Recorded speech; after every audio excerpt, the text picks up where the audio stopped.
Hello everyone, welcome to Dynamic Study.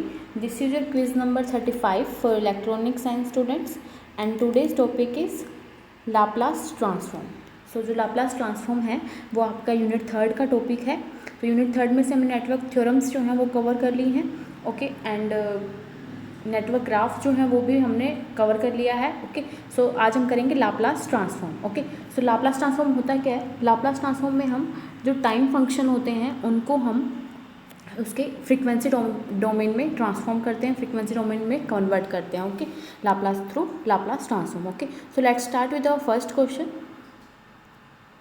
Our first question is the Laplace transform is represented by. So see मैंने अभी आपको बताया कि जो लाप्लास ट्रांसफॉर्मेशन है वो क्या करता है कि जो इसका जो फ्रीक्वेंसी डोमेन जो है टाइम डोमेन को हम फ्रीक्वेंसी डोमेन में कन्वर्ट करते हैं. ओके सो इसको हम इसका जो फॉर्मूला क्या हो जाएगा, इसका फॉर्मूला हो जाएगा हमारे पास minus infinity to infinity infinity to infinity F T E to the power minus S T D T. इसका हम इंटीग्रेशन करेंगे. ओके सो ऑप्शन बी जो होगा वो इसका करेक्ट आंसर हो जाएगा. Okay so option B is the right answer है.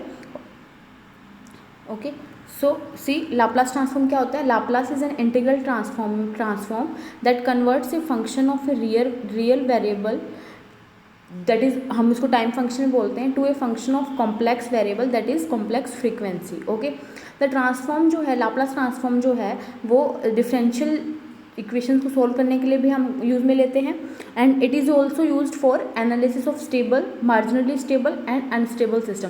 सो हम सिस्टम की स्टेबिलिटी के लिए भी लाप्लास ट्रांसफॉर्म का यूज़ लेते हैं. Okay so C F T को हम टाइम डोमेन को हम फ्रीक्वेंसी डोमेन में कन्वर्ट करते हैं थ्रू लाप्लास ट्रांसफॉर्म. ओके सो एफ एस अगर हम इसका फॉर्मूला देखें तो ये क्या हो जाएगा, F S is equal to integration of F T E to the power minus S T D T. Okay here जो लिमिट्स हैं वो क्या हो जाएंगी, minus infinity to infinity. Okay so next question is what is the region of convergence. So हम जब Laplace transform करते हैं तो हम उसका एक आरओसी भी रखते हैं. ओके सो उसमें आरओसी होती क्या है, रीज़न इन कन्वर्जेंस क्या होगा. सी हम ऑप्शंस में अगर देखेंगे तो option A is the range of real variables, no. Okay so the range of old variables, नहीं. And option C is the range of complex variables for which Laplace transform is convergent, या this is true. Okay so see अगर हम R O सी क्या होती है, ये Laplace transform हम जब जिन कॉम्प्लेक्स वेरिएबल्स का हम करते हैं, लाप्लास रियल वेरिएबल्स का हम कॉम्प्लेक्स वेरिएबल्स में लाप्लास ट्रांसफॉर्म करते हैं तो ये किस रेंज में होगा ये हमारा आर ओ सी बताता है. ओके किस रेंज से किस रेंज तक ये लाप्लास ट्रांसफॉर्म हम इसका कर सकते हैं ये आर ओ सी बताती है. ओके सो ऑप्शन सी जो होगा वो करेक्ट हो जाएगा यहाँ पे. Okay so next question is consider the following statements. कुछ स्टेटमेंट्स हमें गिवन है और हमें फाइंड आउट करना है कि कौन सी स्टेटमेंट जो है वो ट्रू है और कौन सी फॉल्स है. Okay so first statement is current through an inductor can not change abruptly, या दिस इज ट्रू बिकॉज जो करंट है इंडक्टर के थ्रू वो अब अपन उसको इंस्टेंट चेंज नहीं कर सकते, सडन चेंज नहीं कर सकते, बिकॉज जो हमें पता है कि वोल्टेज का फॉर्मूला क्या होता है इंडक्टर में, 1/L di/dt. ओके सो यहाँ पे हम अगर dt टेंस टू जीरो करेंगे तो जो di/dt है वो टेंस टू इन्फिनिटी हो जाएगी. ओके सो इनफाइनाइट एक वोल्टेज की अपने को रिक्वायरमेंट होती है. ओके इसलिए हम इंडक्टर में जो करंट होगा उसको हम एक्सटेंड चेंज नहीं कर सकते क्योंकि इनफाइनाइट हो जाती है ये. ओके सो वोल्टेज को हम इंस्टेंटली चेंज कर सकते हैं इंडक्टर में. Okay so first statement is true and second statement is voltage across the capacitor can not change abruptly, या this is also true. Same reason होगा हमारा इसमें जो करंट का फॉर्मूला क्या हो जाएगा, सी कैपेसिटर के through C dv/dt.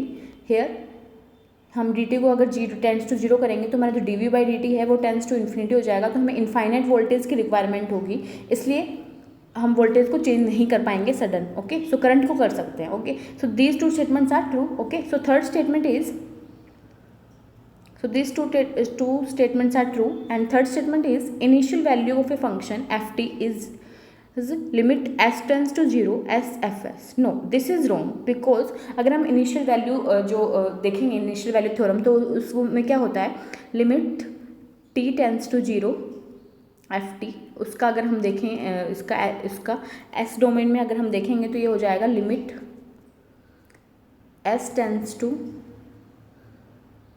Infinite S F S. Okay, so ये हमारी इनिशियल वैल्यू थ्योरम होगी। तो इसमें जो लिमिट हमें 0 दे रखी है, यहाँ पे लिमिट होती है इनफाइनाइट, तो थर्ड स्टेटमेंट रॉन्ग हो जाएगी। Similarly fourth statement is final value of a function F T is limit S tends to infinite S F S. No, this is wrong, because अगर हम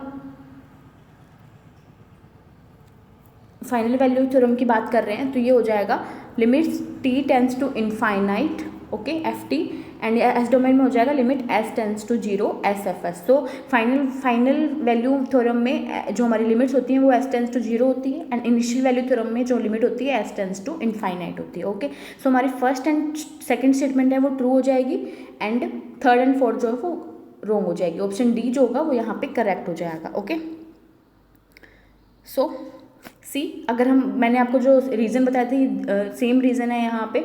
ओके, आप यहाँ पे इसको रीड कर सकते हैं। Okay, so fourth question is if F S is equal to omega upon S square plus omega square the value of limit T tends to infinity F T. Okay, so see, हम इसको दो method से कर सकते हैं। एक तो हम अगर इसको जैसे हम इसको अगर क्वेश्चन में देखें तो हमें ये फाइनल वैल्यू थ्योरम जो है वो गिवन है। ओके, तो फाइनल वैल्यू थ्योरम हमारा क्या हो जाएगा, limit T tends to infinity F T क्या हो जाएगा, लिमिट एस डोमेन में S tends to 0 S F S. Okay, so अगर हम इसको सॉल्व करें तो इसमें एफ एस की जो वैल्यू हमें गिवन है वो हम यहाँ पे पुट कर देंगे, that is limit S tends to 0 S F S की वैल्यू हमें गिवन है omega upon S square plus omega square. Okay, so इसमें हम क्या करेंगे, एस स्क्वायर जो है उसको कॉमन ले लेंगे। तो एस स्क्वायर अगर हम कॉमन लेते हैं, सो सी, अगर हम एस स्क्वायर यहाँ पे कॉमन ले लें तो हमारे पास बचेगा 1 प्लस ओमेगा बाय एस की होल स्क्वायर। ओके, सो यहाँ से एस कैंसिल हो जाएगा, एंड ये जो एस है वो यहाँ पे हो जाएगा, तो इसको हम ओमेगा बाय एस कर देंगे। ओके, सो अब एस टेंस टू 0 है तो हम इसमें वैल्यू में पुट करेंगे तो ये क्या हो जाएगा, ओमेगा बाय 0 इनफाइनाइट हो जाएगा, and this term is also infinite. So infinite by infinite जो है इसको अपन डिटरमाइन नहीं कर सकते, तो इसका जो ऑप्शन ए जो है वो करेक्ट आंसर हो जाएगा। ओके, सो ऑप्शन ए जो है वो करेक्ट आंसर हो जाएगा, एंड इसका सेकंड मेथड जो है वो क्या होगा, सी, हमें एक क्वेश्चन में क्या दे रखा है, F S is equal to omega upon S square plus omega square. Okay, and हमसे पूछा है limit T tends to infinite F T. Okay, so एक मेथड तो फाइनल वैल्यू से हम फाइनल वैल्यू थ्योरम से हम इसको फाइंड आउट कर सकते हैं। एक मेथड है हम इसको एफ एस जो हमें गिवन है यहाँ से एफ टी हम फाइंड आउट कर लें। तो हमें पता है कि साइन ए टी का जो लाप्लास ट्रांसफॉर्म है, कुछ लाप्लास ट्रांसफॉर्म हैं जो आपको कुछ टर्म्स के लाप्लास ट्रांसफॉर्म आपको याद होने चाहिए, वो आपको हमारे नोट्स में मिल जाएंगे। ओके, सो एफ टी अगर इसका जो लाप्लास ट्रांसफॉर्म होता है वो होता है sine A T. Okay, sine T होता है। ओके, सो क्योंकि ए इसमें 1 गिवन है। ओके, साइन टी होगा, या फिर ओमेगा टी ले लो आप, साइन ओमेगा टी होता है यहाँ। ओके, क्योंकि यहाँ पे हमें ओमेगा फ्रीक्वेंसी दे रखी है। ओके, सो ओमेगा दे रखा है, साइन ओमेगा टी होगा। तो अगर हम इसमें पुट करें इसमें एफ टी में, तो limit T tends to infinite दे रखा है, तो यहाँ पे हमारे पास साइन इनफाइनाइट आ जाएगा, एंड साइन इनफाइनाइट की वैल्यू हम डिटरमाइन नहीं कर सकते हैं। ओके, सो हमारे पास आंसर आ जाएगा can not be determine. Okay, so next question is assertion and region question. So our assertion is the Laplace transform of e to the power minus a t sin omega t is omega upon s plus a की whole square plus omega square. Yeah, this is true. Okay, so ये कैसे true है मैं आपको बताऊंगी। Okay, so reason is if the Laplace transform of F T is F S then Laplace transform of e to the power minus A T F T is f of f function of s plus a. Okay, so reason is also true. So assertion reason individually भी true है, and जो reason है वो valid reason है हमारे assertion का। सो हमारे यहाँ पे ऑप्शन ए जो होगा वो करेक्ट आंसर हो जाएगा। ओके, तो सी, ये कैसे होगा, हमें रीजन में गिवन है कि अगर हम एक्स टी की बात कर रहे हैं, एफ टी की बात कर रहे हैं, तो उसका लाप्लास ट्रांसफॉर्म होगा x F S. Okay, so अगर हम इसमें फ्रीक्वेंसी शिफ्टिंग प्रॉपर्टी यूज़ करते हैं लाप्लास ट्रांसफॉर्म की, ओके, तो क्या होगा कि अगर हम फ्रीक्वेंसी शिफ्टिंग करेंगे तो फ्रीक्वेंसी में शिफ्ट होगा, फ्रीक्वेंसी डोमेन में शिफ्ट होगा, तो यहाँ पे जो होगा वो e⁻at का हम मल्टीप्लाई करेंगे तो यहाँ पे फ्रीक्वेंसी में शिफ्ट होगा, ओके। सो सिमिलरली अगर हम e⁻−at का करेंगे तो x s+a हो जाएगा, ओके। सो बाय फ्रीक्वेंसी शिफ्टिंग प्रॉपर्टी जो है वो हमारा असर्शन है, फ्रीक्वेंसी शिफ्टिंग प्रॉपर्टी से सॉल्व किया हुआ है, ओके। सो हमारा असर्शन है e⁻−at sin ωt, okay. So हमें पता है sin ωt का जो फॉर्मूला होता है वो होता है ω/s² प्लस ω², ओके। सो हम यहाँ पे अगर हम एग्जांपल लें तो sin 80 का लाप्लास ट्रांसफॉर्म है हमारे पास a/s² प्लस a², ओके। अगर हम सिमिलरली फ्रीक्वेंसी शिफ्टिंग यूज़ करें तो e⁻−at sin 80, तो हम फ्रीक्वेंसी में शिफ्ट करेंगे, दैट इज s में हम शिफ्ट कर देंगे तो s+a की होल स्क्वायर हो जाएगा, ओके। सो सिमिलरली अगर हम इसकी बात कर रहे हैं तो हमारा फॉर्मूला हो जाएगा sin ωt का ω/s² प्लस ω²। अगर हम इसमें e⁻−at का मल्टीप्लाई कर दें टाइम डोमेन में तो इसमें फ्रीक्वेंसी डोमेन में s में शिफ्ट हो जाएगा, दैट इज +a का, ओके। सो s+a का होल स्क्वायर हो जाएगा, तो हमारा आंसर क्या हो जाएगा ω/s+a का होल स्क्वायर प्लस ω², ओके। इसलिए हमारा जो रीज़न है वो वैलिड रीज़न है हमारे असर्शन का, okay. So next question is the Laplace transform of e⁻−at ut is. So these are the options, okay. So मैंने अभी आपको बताया कि कुछ टर्म्स आपकी ऐसी हैं लाप्लास ट्रांसफॉर्म में जो आपको याद होना चाहिए फॉर बेटर स्पीड के लिए, ओके। सो ut जो है उसका यूनिट स्टेप फंक्शन इसको बोलते हैं, इसका जो लाप्लास ट्रांसफॉर्म हमारा होगा वो हो जाएगा 1/s, ओके। सो सिमिलरली है जो फ्रीक्वेंसी शिफ्टिंग प्रॉपर्टी हमने यूज़ करी थी वो हम इसमें यूज़ करेंगे। इसमें हम e⁻−at से मल्टीप्लाई अगर कर दें ut इज इक्वल टू, तो हमारा फ्रीक्वेंसी में शिफ्ट हो जाएगा, दैट इज अगर माइनस है तो 1/s+a हो जाएगा अगर, ओके। सो अगर यहाँ पे पॉजिटिव है e⁻at है तो यहाँ पे हो जाएगा 1/s-a, ओके। सो हमारा आंसर हो जाएगा 1/s+a, that is option D जो होगा वो यहाँ पे करेक्ट आंसर हो जाएगा, ओके। सो हम अगर नेक्स्ट क्वेश्चन करते हैं तो नेक्स्ट क्वेश्चन में हमें दो लिस्ट दे रखी हैं जो हमें मैच करनी है, जिसमें लिस्ट ए में हमें फंक्शंस गिवन है, ओके, एंड लिस्ट 2 में हमें उसका फंक्शंस का लाप्लास ट्रांसफॉर्म गिवन है, ओके। सो हमारा फर्स्ट गिवन है हमें unit ramp. So unit ramp जो होता है वो हमें पता है ft यूनिट रैंप जो होता है वो t होता है। यूनिट स्टेप जो है वो ut इज इक्वल टू 1 होता है, ओके। यूनिट इम्पल्स जो है वो del होता है, ओके। और यूनिट डबलेट जो है वो डिफ्रेंशिएशन होता है यूनिट इम्पल्स का, दैट इज d∆t/dt, ओके। सो इसको सोल्व भी हम कर सकते हैं, तो सोल्व जो होगा उसको सोल्व भी हम कर सकते हैं लाप्लास ट्रांसफॉर्म के फॉर्मूले से, ओके। और इसका हमें जो लाप्लास ट्रांसफॉर्म है वो आपको याद भी रखना है for better speed, okay. So unit ramp का जो आपका लाप्लास ट्रांसफॉर्म होगा वो हो जाएगा 1/s²। सो ए का हो जाएगा 3rd, यूनिट स्टेप का 1 का क्या होगा हमारे पास 1/s, ओके। सो बी का हो जाएगा 3,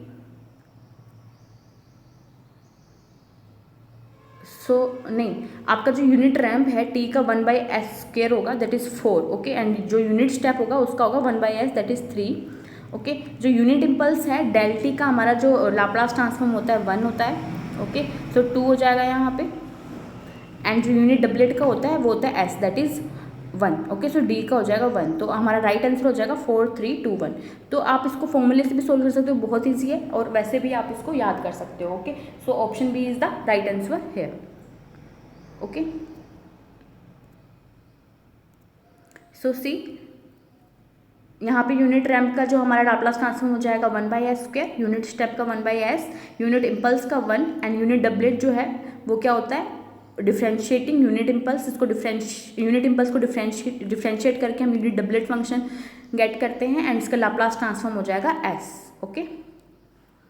सो next question is given fs is equal to s+2/s+1, okay. So हमें एक फंक्शन ऑफ s दे रखा है, ओके। उसमें हमें इनिशियल एंड फाइनल वैल्यूज निकालनी है ft की, ओके। सो हमें पता है इनिशियल वैल्यू क्या हो जाएगी, फाइनल वैल्यू इनिशियल जो होगी वो क्या हो जाएगी, limit t tends to 0 ft, उसका फॉर्मूला क्या हो जाएगा हमारा limit s tends to 0 sfs, okay. अगर हम इसमें पुट करें fs की वैल्यू तो ये हो जाएगा s+2 S plus one. So here अगर हम इस एस से एस कैंसिल कर दें और हमारे पास लिमिट क्या है एस की, दैट इज 0। ओके, सो 0 0 हम इसमें पुट करें तो हमारा आंसर आ जाएगा 2। सो इनिशियल वैल्यू हमारे पास क्या आ जाएगी 2। ओके, सो अगर हम फाइनल वैल्यू निकालें यहाँ पे, तो फाइनल वैल्यू का जो फॉर्मूला होता है हमारे पास क्या होता है, limit T tends to infinity, ये हो जाएगा, सॉरी जो मैंने आपको पीछे बताया वो आपका फाइनल वैल्यू थ्योरम था, क्योंकि यहाँ पे हमने एस टेंस टू 0 पुट किया था। ओके, सो यहाँ पे हमारे S tends to infinite put करेंगे। Okay, so S tends to infinite put करेंगे तो ये क्या हो जाएगा, S plus 2 upon S plus 1। Similarly अगर एस से एस कैंसिल हो जाए, इसमें हम S tends to infinite put करेंगे। Okay, so final initial value theorem ये हो जाएगी, एंड जो पीछे मैंने क्वेश्चन में किया था वो हो जाएगा final value. Okay, final value जो है वो आपकी 2 है। ओके, सो इनिशियल वैल्यू जो होगी वो क्या हो जाएगी, अगर हम इसमें से s जो है वो कॉमन ले लें तो ये हो जाएगा s 1 plus 2/s। Okay, and s 1 plus 1/s। Okay, so यहाँ से s कैंसिल हो जाएगा, एंड ये s tends to infinite put करेंगे तो ये 0 टर्म हो जाएगी, एंड ये अगेन 0 हो जाएगी, तो हमारा जो फाइनल वैल्यू थ्योरम है, सॉरी इनिशियल वैल्यू थ्योरम है वो हो जाएगी 1। ओके, सो हमारा इनिशियल वैल्यू थ्योरम है वो 1 हो जाएगी, एंड फाइनल वैल्यू थ्योरम होगी 2। तो हमारा आंसर हो जाएगा option A. Okay, so option A is the right answer here. Okay, so see हमारे पास इनिशियल वैल्यू थ्योरम है। इनिशियल वैल्यू में क्या होगा, T tends to 0 and frequency domain में S tends to infinity. Okay, so ये जो है वो इनिशियल वैल्यू है। Okay, and this is the final value theorem. Okay, so same method है जो मैंने अभी आपको बताया, आप देख सकते हैं इसको। अगर कोई कुछ भी डाउट है तो आप कमेंट बॉक्स में कमेंट करके मुझसे पूछ सकते हैं। ओके, सो हमारी जो राइट आंसर क्या हो जाएगा, इनिशियल वैल्यू के लिए 1 एंड फाइनल वैल्यू के लिए 2 value. Okay, next question is consider the following statements about region of convergence. Okay, so कुछ स्टेटमेंट्स है आरओसी के लिए लाप्लास ट्रांसफॉर्म की, तो हमें देखना है कौन सा स्टेटमेंट है वो ट्रू है और कौन सा रॉन्ग है। Okay, so first statement is ROC does not include any pole. Okay, so this is true statement. Okay, so second is for a right sided sequence ROC will be left side to leftmost pole. No, this is wrong because for a right side sequence ROC जो होगी वो right side होगी right most pole के। okay, so third is for both sided signal ROC will be stripped in the S plane. Yeah, this is true. okay, so fourth statement is for stability ROC includes real axis. No, for अपन जो system के लिए stability अगर हम check करेंगे तो ROC में जे omega axis जो कि इमेजनरी एक्सिस होगा ना हमारा, ये वाला, ये रियल एक्सिस है और ये जे ओमेगा एक्सिस है, तो ये इंक्लूड होगा इसमें, ना कि real axis. Okay, so fourth statement is wrong. Okay, so first and third is true, option D जो होगा वो करेक्ट हो जाएगा यहाँ पे। ओके, सो सी आरओसी हमें पता है क्या होता है, the range of complex variables for which Laplace transform is convergent. Okay, so these are the properties of ROC. First is ROC does not include any pole. Okay, so second is for a right sided sequence ROC will be right side to right most pole. For a left side sequence ROC will be left side to leftmost pole. Okay, third is for both sided signal ROC will be a strip in the S plane, and fourth statement is for stability ROC includes imaginary axis, that is j omega axis. Okay, so next question is हमें दो list दे रखी है, list A and list B, and हमें match करना है इसको। सो list A में हमें फंक्शंस दे रखे हैं, लिस्ट बी में हमें इनके लाप्लास ट्रांसफॉर्म गिवन है। So first is e⁻² t-2। Okay, so इसमें अगर हम e⁻²t का देखें तो ये हो जाएगा e⁻⁻at का क्या होता है 1/s+a, तो ये हो जाएगा 1+s+a, यहाँ पे a की वैल्यू 2 है तो s+2 हो जाएगा। ओके, सो अब हम देखें यहाँ पे अगर टाइम डोमेन में हम देखें तो टाइम डोमेन में यहाँ पे शिफ्टिंग की हुई है, तो हम क्या करेंगे, टाइम डोमेन में हमने फ्रीक्वेंसी डोमेन में शिफ्टिंग देखी थी, तो क्या हुआ था, टाइम डोमेन में e⁻⁻at से मल्टीप्लाई हो गया था। ओके, अगर हम टाइम शिफ्टिंग प्रॉपर्टीज इसमें करें तो अगर टाइम में शिफ्टिंग दे रखी है तो फ्रीक्वेंसी में जाके ये e⁻⁻ से मल्टीप्लाई हो जाएगा। ओके, सो यहाँ पे 2 की शिफ्टिंग की हुई है तो ये हो जाएगा e⁻²s। ओके, सो टाइम शिफ्टिंग प्रॉपर्टी से ये हो जाएगा, तो हमारा ए हो जाएगा that is e⁻² upon s+2, तो ए का हो जाएगा 2। ओके, सो अगर हम सेकंड की बात करें that is D, differentiation of T square. Okay, so हमें पता है कि अगर हम टी का अगर लें लाप्लास ट्रांसफॉर्म तो ये होता है 1/s²। ओके, सो अगर हम टी स्क्वायर का लेंगे तो टी स्क्वायर का क्या हो जाएगा हमारे पास 2/s³। ओके, सो 2/s³ हो जाएगा। अगर हम डिफरेंशिएशन प्रॉपर्टी से देखें तो अगर हम टाइम डोमेन में डिफरेंशिएट कर रहे हैं, अगर हम टाइम डोमेन में डिफरेंशिएट कर रहे हैं किसी फंक्शन का, ओके, तो ये फ्रीक्वेंसी डोमेन में जाके s से मल्टीप्लाई हो जाता है। ओके, सो तो हमारे पास टी स्क्वायर का क्या था Laplace transform that is 2/s³। अगर हम इसका डिफरेंशिएट करें तो ये कन्वर्ट होके s से मल्टीप्लाई हो जाएगा, तो हमारे पास आंसर आ जाएगा 2/s² दैट इज 1। ओके, तो b का हो जाएगा 1। Okay, so second is t/2। Okay, so ये तो बहुत ही सिंपल है आपका, हमें पता है कि t का हमारे पास क्या होता है 1/s। ओके, और t/2 दे रखा है तो ये 1/2 s² हो जाएगा, क्योंकि t का जो लाप्लास ट्रांसफॉर्म होता है 1/s² होता है, 1/s यूनिट स्टेप का होता है। ओके, सो थर्ड सी का हो जाएगा हमारे पास थर्ड, तो 2 1 3 जो होगा वो राइट आंसर हो जाएगा that is option A. Okay, so option A जो होगा वो यहाँ पे करेक्ट आंसर हो जाएगा। Okay, so these are the solution of these 3 terms. Okay, आप इसको रीड कर सकते हैं, अगर कोई भी डाउट हो तो आप कमेंट बॉक्स में मुझसे पूछ सकते हैं। Okay, that's it.